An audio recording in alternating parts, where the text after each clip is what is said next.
So welcome to the channel, and in this new playlist we're going to be having a look at another great British classic, the Triumph TR6. In this episode on the playlist we're going to be having a look at some of the popular chassis upgrades. The TR6 chassis has weaknesses in several well-known places. The good news is over the years people have found ways of improving and strengthening the chassis in order to make sure that with today's modern motoring it's able to cope with the demands upon it.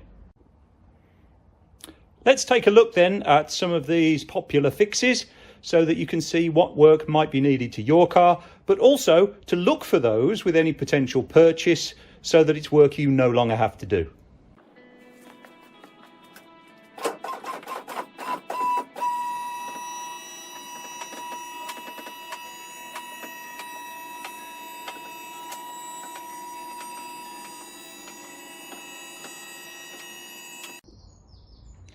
So now with the car up on the ramp, we can take a closer look at each of the underside components.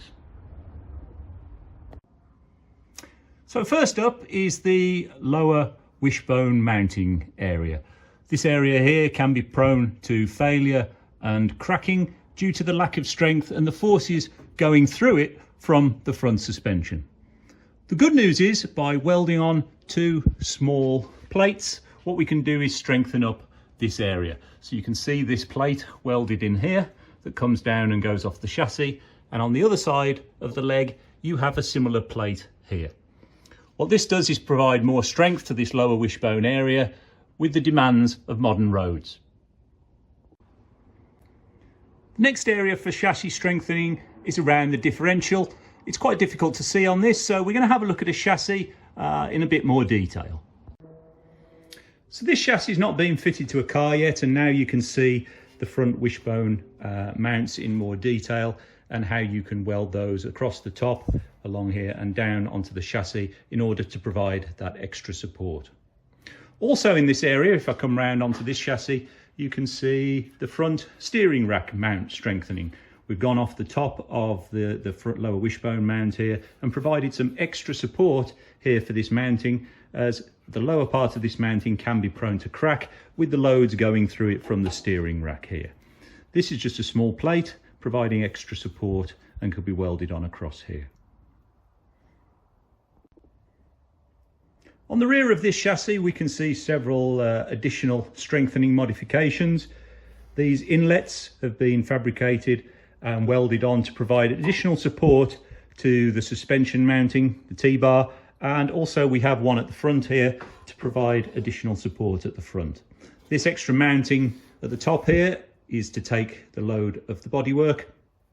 And then we move on to the differential area, and this is an area which typically will need modification, as inherently the design is quite weak.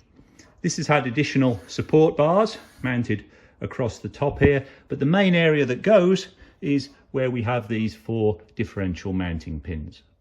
These differential mounting pins here are prone to failure. So one of the fixes is to replace these pins if they do, and also provide additional plated support within the mounting area. So you can see on all four of these we've had additional plates welded in.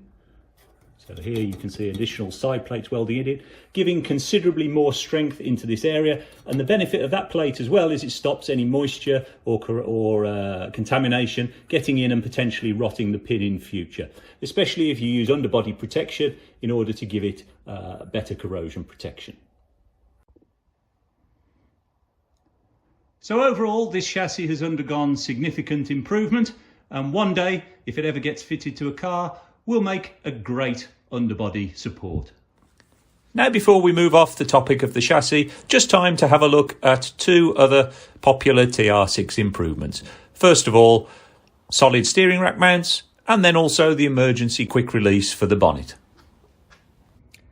The next chassis improvement is the fitting of solid steering rack mounts. So removal of the rubber bush and mounted cap that goes on it, and replace it with an aluminium block together with an aluminium cap that encapsulates the steering rack, and then there's a U-bolt together with two bolts that mount that in place. There's one of these either side, and that encapsulates the steering rack in a solid way to the chassis, so gives a much firmer feel to the suspension and avoids some of the vagueness that some people complain about with TR6 steering. The next improvement you can make is not really an improvement to the chassis at all, but more one that will help with the bodywork, and that is an emergency bonnet release.